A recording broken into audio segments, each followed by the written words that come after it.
এই বাচ্চার কথা কেউ মনে রাখবে না, এই বাচ্চাটার কথা কেউ মনে রাখবে না। 3 মাস পরে, 6 মাস পরে, 1 বছর পরে আরো নতুন ইস্যু আসবে, আরো নতুন পাপ হবে, আরো বড় বড় ঘটনা ঘটবে। এরপরে মানুষ এই বাচ্চাটাকে ভুলে যাবে। এই বাচ্চাটা কি তার মৃত্যু যন্ত্রণা বলতে পারবে, তার সম্মানহানি বলতে পারবে, তার পিতামাতাকে বলতে পারবে? এখন প্রশ্ন হচ্ছে, তার পিতাকেও যদি আমরা জিজ্ঞাসা করি, ইসলামে রেপের শাস্তি হচ্ছে মৃত্যুদণ্ড, আর ব্যভিচারের শাস্তি হচ্ছে অর্ধেক কোমর পর্যন্ত পুঁতে পাথর নিক্ষেপ করে হত্যা করা। এবং বিবাহিত ব্যক্তি হলে এই শাস্তি, অবিবাহিত হলে 100 বেত্রাঘাত, 1 বছরের নির্বাসন এবং সমাজ থেকে বয়কট করা। আর ধর্ষণ হলে সরাসরি মৃত্যুদণ্ড। 3 মাস সময় লাগার কথা না, 3 দিনের মধ্যেই করা সম্ভব। এটা শরিয়া আইন, এটা আল্লাহ রাব্বুল আলামিনের শরিয়া বিধান। এখন তারাও কি এটাতে রাজি হবে? যারা শোক প্রকাশ করছেন তারা কি এই বিধানটা কার্যকর করতে রাজি হবেন?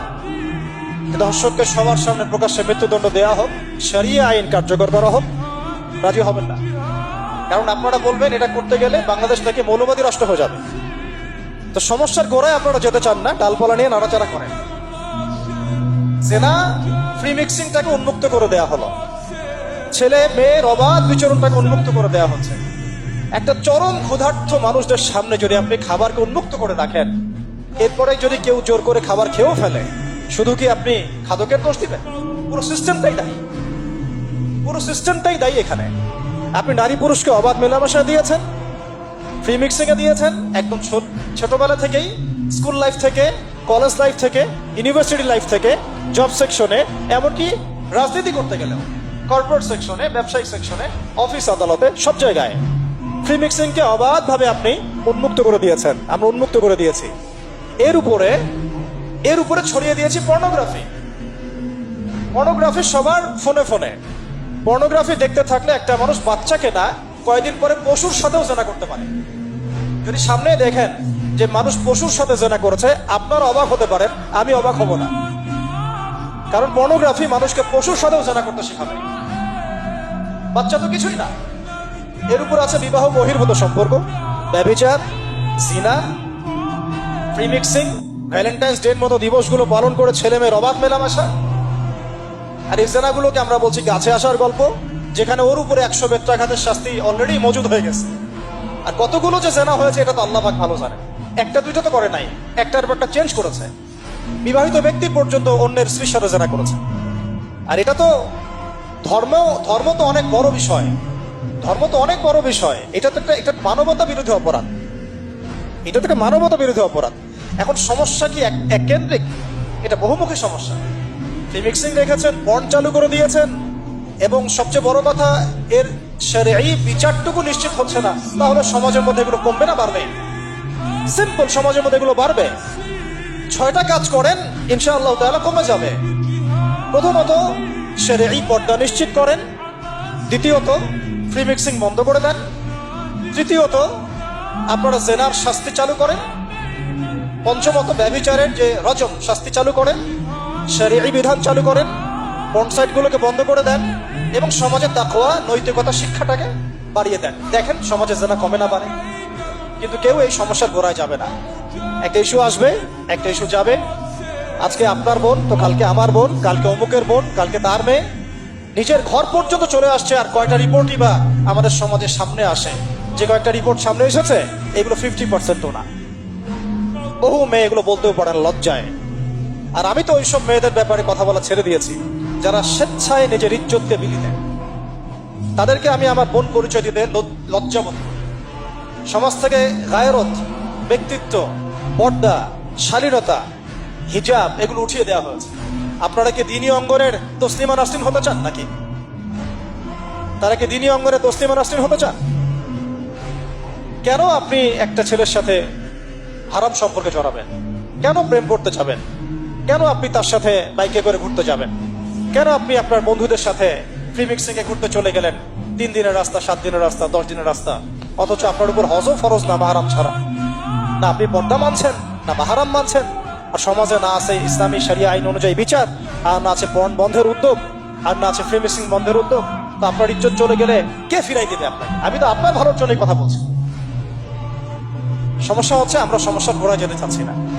আজকে এই কথাটা আমি এখানে বলতে চাই নাই, শুধু কথা প্রসঙ্গে চলে আসছে যে এই যে মেয়েটা কাতরাতে কাতরাতে মারা গেল আজকে, আপনারা দেখে নিয়েন 3 মাসের মধ্যে এই মেয়েটাকে সবাই ভুলে যাবে। সমস্যার গোড়ায় আসেন। সমস্যার গোড়া হচ্ছে আল্লাহর জমিনে আল্লাহর দ্বীন ইসলাম বাস্তবায়ন না হওয়া পর্যন্ত এই মানবতার মুক্তির কোনো রাস্তা নাই। আল্লাহর কসম করে বলতেছি, আল্লাহর জমিনে ইসলাম, কোরআন, সুন্নাহ, রাসূলের আদর্শ বাস্তবায়ন হওয়ার আগ পর্যন্ত এই জাতির স্বাধীনতা বলে কোনো শব্দ নাই। এই মানবতার মুক্তির কোনো পথ নাই। কেউ আমরা স্বাধীন না, কেউ আমরা আমাদের ইনসাফ ন্যায্য অধিকারটুকু পাবো না। কালকে আপনার ঘরে এই সমস্যাগুলো আসলে আপনি এটাকে প্রতিহত করতে পারবেন না। বিচার চেয়ে বেড়াবেন এক মন্ত্রণালয় থেকে আরেক মন্ত্রণালয়, ফাইল ঘুরতে থাকবে, আপনার কেস বন্ধ হয়ে যাবে, আপনার বোনের ইজ্জত ফিরে আসবে না। আর রাসূল সাল্লাল্লাহু আলাইহি ওয়াসাল্লামের জামানায় আপনি আমাকে রেপের ঘটনা দেখান কয়টা ঘটেছে? সাহাবীদের জামানায় রেপের ঘটনা দেখান কয়টা ঘটেছে? জেনার ঘটনা দেখান না কয়টা ঘটেছে? ব্যভিচার কয়টা ঘটেছে? চুরি বা কয়টা হয়েছে? ধর্ষণ কয়টা হয়েছে? ডাকাতি কয়টা হয়েছে? একটা দুইটা রেয়ার আপনি ঘটনা দেখাতে পারবেন। এবং যখন সেই ঘটনা ঘটেছে ইনস্ট্যান্ট দেন এন্ড দেন নবী সাল্লাল্লাহু আলাইহি ওয়াসাল্লাম শরীয়ত আইন বাস্তবায়ন করেছেন। তিনি শুধু মানুষকে তাকওয়ার ওয়াজ নসিহত করেন নাই, বরং আল্লাহর আইনও বাস্তবায়ন করেছেন। এই দুইটা সমানুপাতিক ভাবে চলতে হবে সমাজের মধ্যে। শুধু তাকওয়ার ওয়াজ করেই সব বন্ধ করা যাবে না, আইনও বাস্তবায়ন করতে হবে। তখন দেখবেন সমাজ সমান্তরাল ভাবে চলবে। একটা আলোকিত সমাজ বিনির্মাণের দিকে আমরা হাঁটতে পারবো ইনশাআল্লাহ। শুধু আমি ওয়াজ করে যাব, আইনের কোনো বাস্তবায়ন নাই, আবার আইন বাস্তবায়নে কথা বলবো, তাকওয়ার কোনো সমাজ নাই, এভাবে হবে না। দুটো একসাথে চলতে হবে। আমরা দুটো থেকেই সমাজকে বিচ্ছিন্ন করে ফেলছি।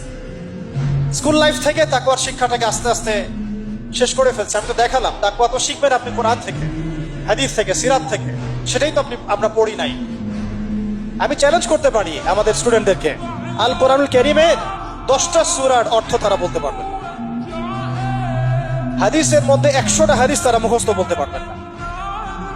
রাসূল সাল্লাল্লাহু আলাইহি ওয়াসাল্লামের পবিত্র জীবনী তারা 20 বছরে একটা কিতাবও একাডেমিক্যালি পড়েন নাই। ইসলামের ইতিহাসের একটা কিতাব একাডেমিক্যালি পড়ানো হয় নাই। তাজকিয়া সংক্রান্ত একটা কিতাব পড়ানো হয় নাই। ফিকহের উসুলে ফিকহ ছাড়া আপনি কিভাবে চলবেন? ফিকহের একটা কিতাব পড়ানো হয় নাই। তাহলে এই জাতিটাকে আপনি কিভাবে ইসলামের দিকে নিয়ে আসবেন? শিক্ষা ছাড়া। শিক্ষা না থাকলে, ইলম না থাকলে আমল কিভাবে আসবে? আমল না থাকলে তাজকিয়া কিভাবে আসবে? তাজকিয়া না থাকলে আত্মশুদ্ধি কেমনে আসবে? আর কিভাবে আমরা সৎ পথে থাকবো, অসৎ পথ থেকে দূরে থাকবো? কিভাবে আমাদের মধ্যে আল্লাহ ভীতি জাগ্রত হবে? আর আল্লাহ ভীতি যদি জাগ্রত না হয়, আমি গোনা থেকে কেন দূরে থাকবো?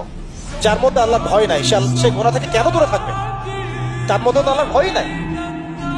তা আমরা তাকওয়া বিবর্জিত সমাজ প্রতিষ্ঠার দিকে এত মেহনত করেছে বিগত প্রায় 50, 60, 70 বছর থেকে।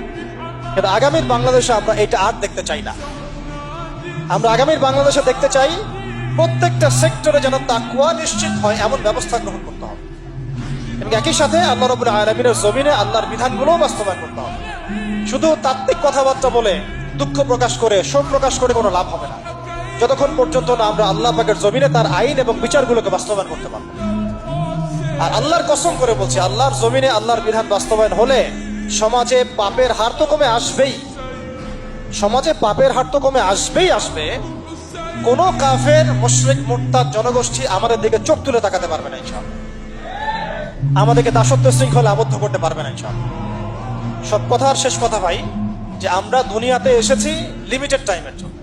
এই সময়টুকুতে যদি আমরা হেলায় ফেলায় দুনিয়ার জীবনটাকে নষ্ট করি, আমাদের দিনটাকে ঠাট্টা ছলে গ্রহণ করি, কোরআনকে মূল্যায়ন না করি, হাদিসকে মূল্যায়ন না করি, আল্লাহর দেয় এই সুযোগগুলো, রমাদান, এই কোরআন, এই তারাবি, তাহাজ্জুদ, এই সাদাকা, এই তাকওয়া, এগুলোকে মূল্যায়ন না করি, তাহলে ক্ষতিগ্রস্ত আমরা হব, আর কেউ হবে না।